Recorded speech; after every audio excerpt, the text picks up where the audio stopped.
Pernahkah kita merasa begitu perih karena perlakuan yang tidak adil? Dituduh tanpa sebab, disalahpahami tanpa alasan, atau disakiti padahal kita tak bersalah. Sakit itu tidak tampak di luar, tapi terasa menghunjam ke dalam dada. Namun di balik kesunyian rasa itu, ada rahasia besar dari Allah. Terkadang luka menjadi jalan menuju kedewasaan iman. Dari kesabaran yang lahir di tengah kesedihan, Allah sedang menumbuhkan sesuatu yang indah. Allah tidak menutup mata terhadap air mata hambanya. Ia melihat, Ia mendengar, dan Ia mencatat setiap kesabaran yang kita jalani.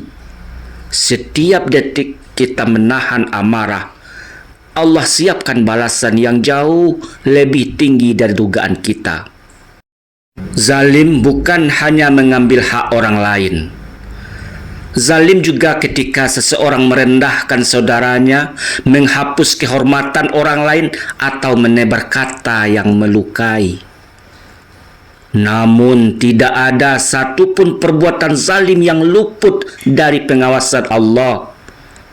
Ia mencatat segalanya, sekecil apapun, bahkan yang tidak terlihat oleh manusia.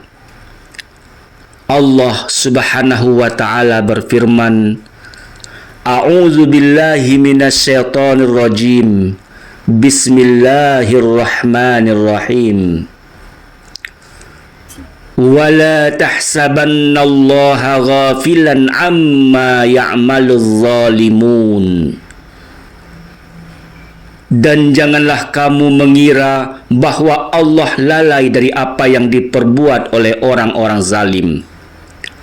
Al-Quran Surat Ibrahim ayat 42. Ayat ini menenangkan jiwa yang tersakiti bahwa Allah tidak pernah lengah.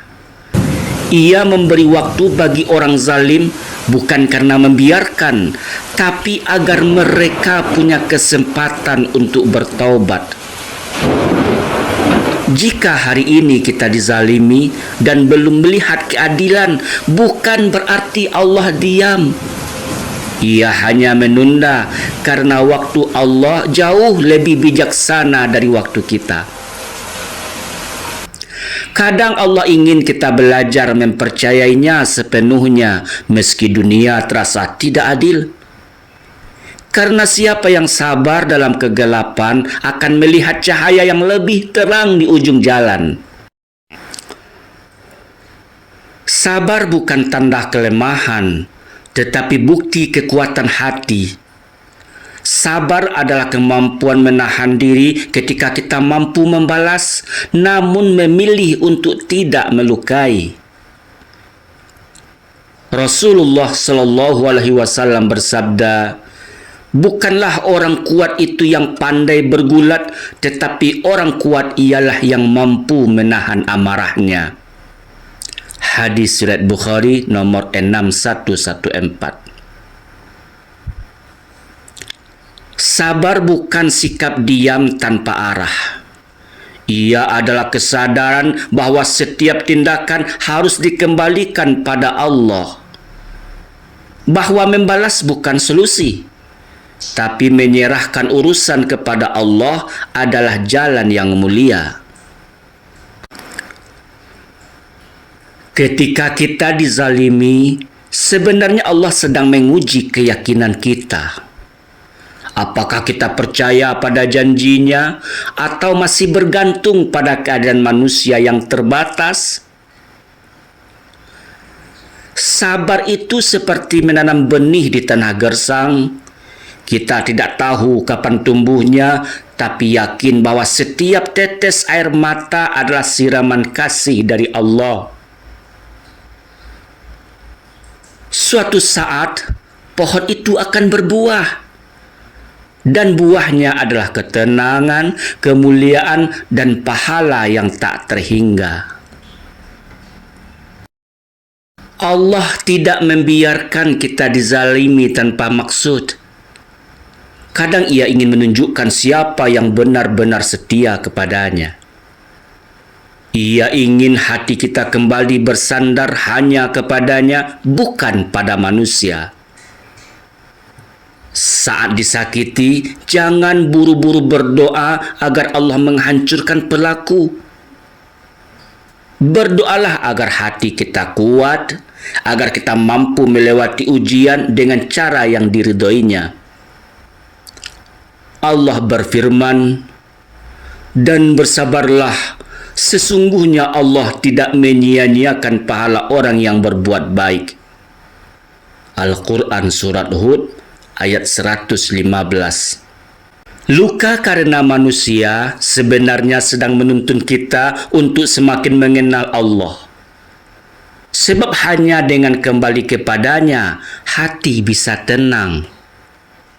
Jangan lupa, doa orang yang terzalimi tidak pernah tertolak. Rasulullah SAW bersabda, "Waspadalah terhadap doa orang yang dizalimi, karena antara dia dan Allah tidak ada penghalang." Hadis Surat Bukhari nomor 1496. Doa itu bisa menjadi pelindung bagi kita atau menjadi peringatan bagi pelaku. Maka berhati-hatilah, jangan sampai kita menjadi pihak yang menyakiti. Lebih baik menjadi yang dizalimi daripada menjadi yang menzalimi. Allah melihat semua yang tersembunyi. Dan ketika tiba waktunya, kebenaran akan muncul tanpa kita harus mencarinya. Bila hari ini kita merasa tertindas, jangan tergesa menuntut balasan. Jadikan setiap luka sebagai ladang pahala. Karena Allah berfirman, "Sesungguhnya Allah bersama orang-orang yang sabar." Al-Quran Surat Al-Baqarah ayat 153. Bayangkan, Allah bersama orang yang sabar. Bersama berarti dekat. Dekat berarti dijaga, dibimbing, dan dibela langsung oleh Sang Pencipta.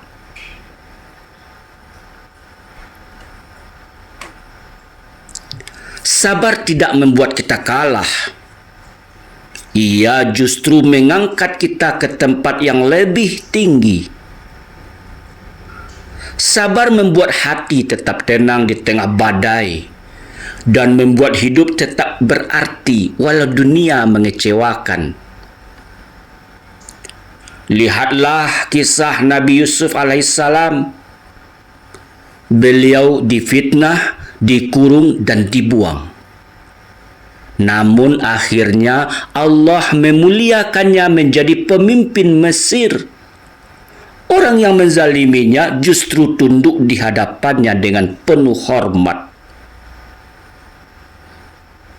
Begitulah janji Allah. Siapa yang sabar akan dimenangkan tanpa harus berperang. Kemenangan orang beriman bukan karena membalas, tapi karena tetap berbuat baik walau disakiti. Mungkin hari ini kita tidak mengerti mengapa harus menanggung luka. Tapi nanti ketika semua terbuka, kita akan berkata, "Ya Allah, Engkau memang tidak pernah salah memilih ujian untukku."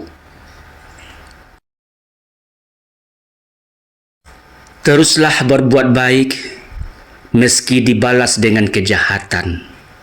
Teruslah tersenyum meski hati terluka. Teruslah mendoakan walau kita tak pernah didoakan kembali. Karena setiap kesabaran sedang menciptakan cahaya di hati. Dan cahaya itu akan menuntun kita menuju ketenangan yang tak bisa dibeli dengan apapun.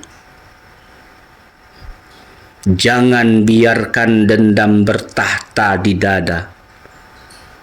Dendam tidak menyembuhkan, justru memperdalam luka. Namun maaf akan menenangkan jiwa dan sabar akan memperindah hidup. Percayalah, Allah tidak pernah meninggalkan hamba yang dizalimi. Ia menunda agar balasannya lebih sempurna. Ia menahan agar pahala kita lebih besar. Ia membiarkan sementara agar kita belajar berserah diri sepenuhnya kepadanya. Allah berfirman, "Dan sungguh kami akan memberi balasan kepada orang-orang yang sabar dengan pahala yang lebih baik dari apa yang telah mereka kerjakan." Al-Quran Surat An-Nahl ayat 96. Maka bila hati terasa sakit karena ketidakadilan, jangan biarkan luka itu menjauhkan kita dari Allah. Biarkan luka itu menjadi pengingat bahwa dunia hanyalah tempat ujian dan kebahagiaan sejati hanya ada di sisinya.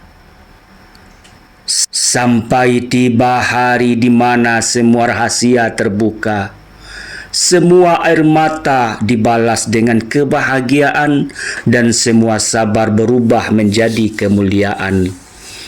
Itulah saat di mana orang beriman tersenyum dan berkata dengan damai, "Alhamdulillah, ternyata sabarku tidak sia-sia."